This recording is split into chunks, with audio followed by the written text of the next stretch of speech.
Like I said earlier, when you get to be later in life, after a couple decades has passed since you've been in high school and since you're out of college, like, wow, I can't believe that happened. That was so long ago. You think, man, some of you guys are just out of college. You think, wow, college is 20 years ago. That time will go by so fast. And you'll find at that juncture in life, you'll look back and you'll define yourself differently. If you work to support a lifestyle, that stuff just comes and goes. It changes with the fads.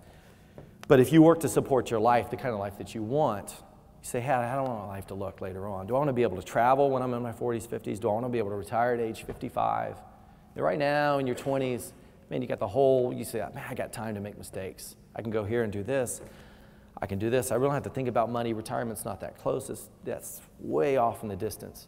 But that, man, it comes steamrolling along. So when you're 20s, you really got to avoid that materialism trap. The myth of the American dream. What is the American dream that we just saw in the past couple of years totally implode and blow up? Anybody know what is the American dream? To own a house. Exactly. And everybody invested in houses. Man, I'm going to trade up. I got this one. I'm going to buy a couple, rent them out. And the whole housing market crashes. Everybody's got a short sale. People are walking away. People's credit is going to be destroyed for a few years because they thought, hey, the whole thing, this is going to make me happy. And a house, a nice house. And I've got friends that lived in some of the nicest houses in Orlando. And knowing him and having talked to him, been in a relationship with this guy, being a close confidant, I know that the house had nothing to do with his equation of happiness. A house, a car, anything that's materialism has zero to do with your level of happiness in your life. So you got to avoid the trap of materialism.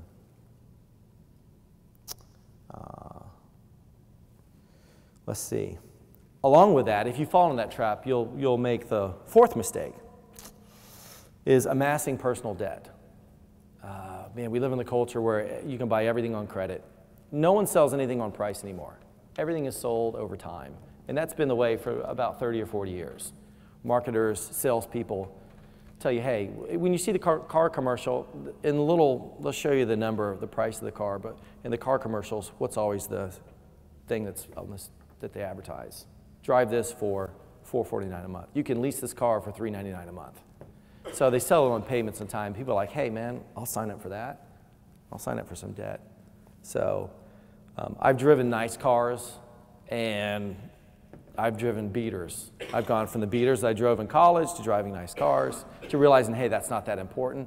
So I'm going to drive a car that's paid for. If I have to fix it every now and then, that's fine. But the car, again, has nothing to do with your equation of happiness. It has nothing to do with the level of woman that you're going to attract to your life.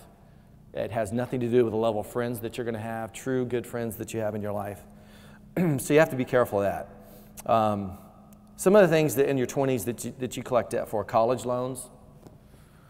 If you want to go to grad school, people instead of working and putting themselves through or trying hard to get a scholarship, I'm going to get a student loan to go to grad school. I'm going to put this stuff on my charge card. Credit card debt, car loans. My rule that I should have stuck to before I met my ex-wife, hopefully she won't see this. It's on the internet, maybe she will. But if you can't, you probably, maybe you guys have a grandfather that went through the Depression, or maybe a great-great-grandfather. Hope I'm not that old. But if you can't pay cash, you don't need it.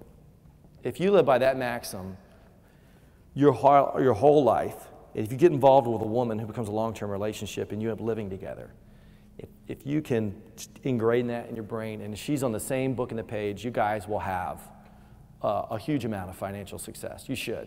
If you can't pay cash for it, you don't need it.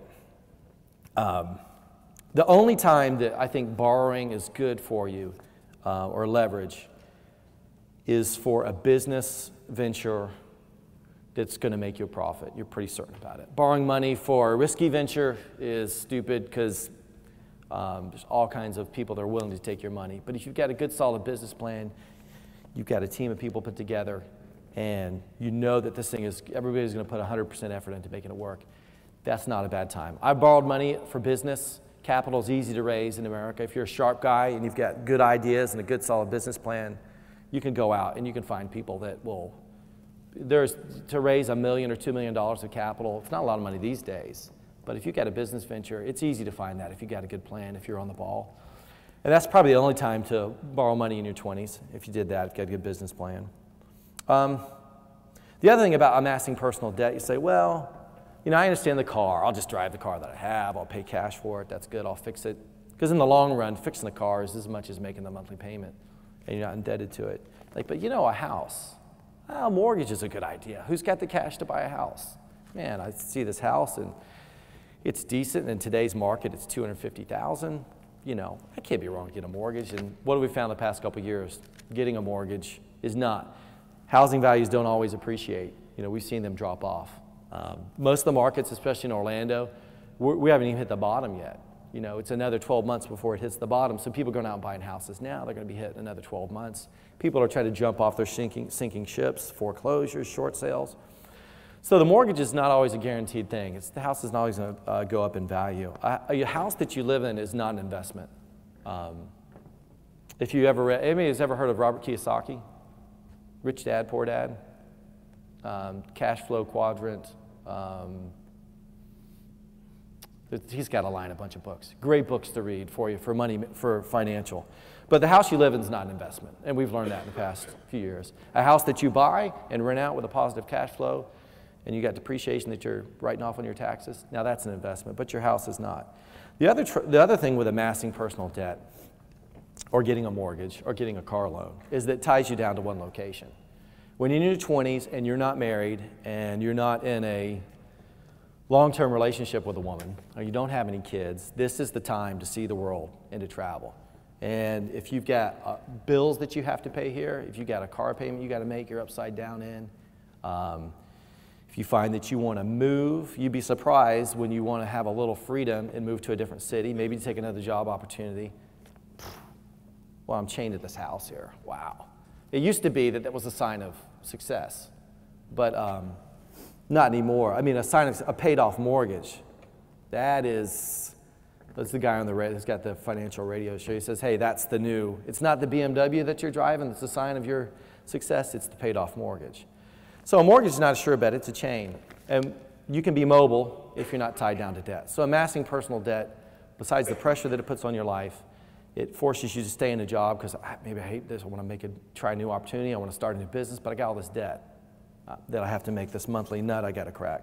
So that is the fourth thing. The fifth thing, a mistake to avoid in your 20s is fanaticism for a group of people. Fanaticism for a cause sometimes is okay because there's some really good causes out there. I've got friends that go and do, like they do the Doctors Without Borders things. That's a great cause. Good to be charged up, fired up about it. But a lot of people, in their 20s get this fanaticism or idealistic. So a lot of times you've seen this. I know everybody has got a friend that they knew in high school, maybe at the college, and it became a religious fanatic. Show of hands, anybody have a friend that happened to? Yeah, you're like, God, they went off the deep end. Maybe they joined a cult, maybe they joined a really strict religious sect of some denomination. They're like, I don't drink anymore, I don't do this anymore. All my time is spent with this group of people. And what it is, it's maybe not that God's a bad cause. Maybe it's not that a political cause is bad. But what happens is people get fanatic about a group of people. And that's usually what happens when you see somebody they become a religious fanatic. All they're hanging out was this group of people.